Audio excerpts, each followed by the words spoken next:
Detective Riley Monroe had seen many strange cases, but this one was different. It began on a rainy Thursday when a murder was reported at a lavish downtown mansion.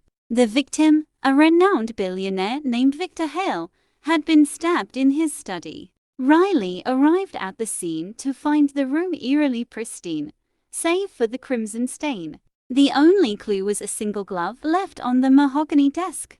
Witnesses described seeing a man who looked exactly like Riley leaving the mansion. Riley froze when he heard this detail, his heart racing in disbelief. The description was so precise that it could only mean one thing: he had a doppelganger. Determined to prove his innocence, Riley dove headfirst into the investigation. His first stop was the security footage from the mansion's cameras. To his horror, the footage showed his exact likeness walking into Victor's study. "This has to be some kind of deep fake," he muttered under his breath. His colleagues began to look at him with suspicion, murmurs spreading like wildfire. Riley knew he needed to act quickly before the case was taken out of his hands. He started by retracing Victor Hale's steps leading up to the murder. Victor had been a reclusive man but had many enemies due to his ruthless business practices. One name stood out: Elias Grayson, a disgraced former partner with a vendetta. Riley decided to confront Elias, hoping to find some answers. At Elias's dimly lit apartment, Riley found a wall plastered with Victor's photos. "You think I killed him?" Elias sneered, his eyes flashing with defiance. "I didn't need to. Someone who looked exactly like you did it," Elias added. Riley's blood ran cold at the confirmation of the doppelganger's existence. Elias handed Riley a torn photograph, revealing a younger Victor standing next to another man. "This is my proof," Elias said cryptically before slamming the door shut. The man in the photograph was Riley's double. Digging into old archives, Riley discovered the man's name: Caleb Monroe. Caleb was an estranged relative, separated from the Monroe family decades ago. Further digging revealed that Caleb had a history of fraud and impersonation. Riley felt an unsettling mix of anger and fear as he uncovered Caleb's past. Caleb had vanished years ago, leaving a trail of crimes and victims behind. Riley knew Caleb was trying to frame him for Victor's murder. To lure Caleb out, Riley devised an elaborate plan involving a staged press conference. At the conference, Riley announced he had solved the case and identified the killer. He deliberately leaked false information to provoke Caleb into acting. That night, Riley received a mysterious phone call.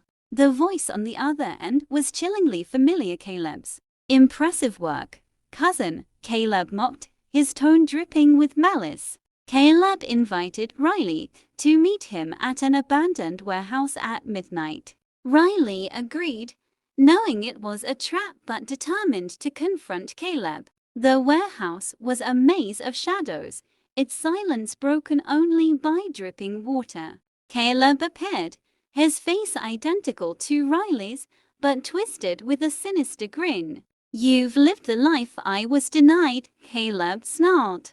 "This is about revenge?" Riley asked, his voice steady despite his racing pulse. Caleb laughed, brandishing a knife. A tense game of cat and mouse began in the darkened warehouse. Riley used his training to stay one step ahead of Caleb. "You can't erase me, Caleb," Riley shouted, trying to outmaneuver him. Caleb lunged, but Riley managed to disarm him with a swift move. In the struggle, Caleb revealed his true motive. "Victor was my target all along. He ruined my life," Caleb confessed. Riley handcuffed Caleb, relieved the nightmare was over. As sirens wailed in the distance, Riley felt a strange sense of pity for Caleb. At the station, Caleb refused to speak further, his silence haunting Riley. The media dubbed the case the Doppelgänger mystery. Riley cleared his name, but the ordeal left him shaken. Caleb's trial became a national spectacle, with every detail scrutinized.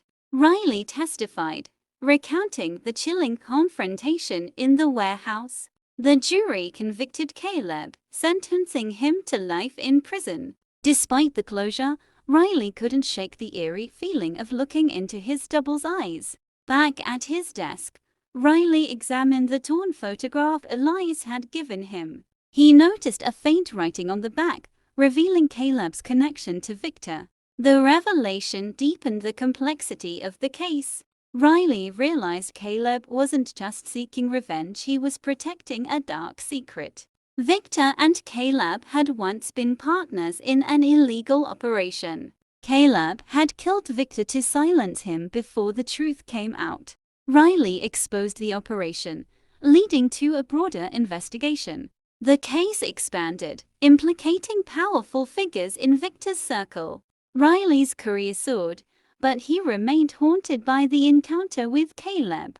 The story of the Doppelgänger mystery became a cautionary tale in the city. Riley often wondered if he would ever meet another double. Late at night, he stared into the mirror, questioning his own identity. The case had changed him, making him question the boundaries of family and fate.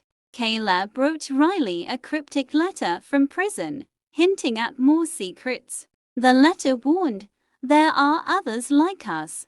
Riley couldn't tell if it was a lie or a chilling truth. Despite the warning, Riley chose to move forward with his life. He focused on solving other cases, but the Doppelgänger mystery lingered. The city moved on, but whispers of Caleb's revenge echoed in dark corners. Riley started writing a memoir about the case, hoping to find closure. In his memoir, he described the strange feeling of facing himself. Caleb's face appeared in Riley's nightmares, a reminder of their shared bloodline. Riley's colleagues respected him more, seeing his resilience through the ordeal. Over time, Riley found solace in helping others find justice. The warehouse, where he confronted Caleb, became a symbol of his triumph. Riley returned there once, feeling a strange connection to the place. He stood in silence, reflecting on the choices that led him there. The Doppelgänger mystery remained his most personal case.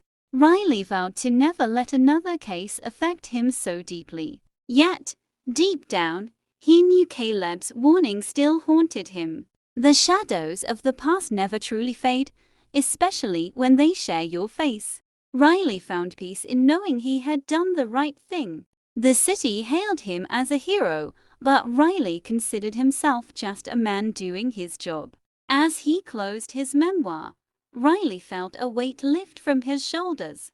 Caleb's fate was sealed, but Riley's story continued. Life moved on, and Riley embraced the challenges ahead. The Doppelgänger case became a legend in police lore. Riley's reflection in the mirror no longer haunted him. He saw himself as a survivor, not a victim of fate. The city, vibrant and alive, reminded Riley of his purpose. And so, Detective Riley Monroe, the man who faced his double, moved forward with unwavering resolve.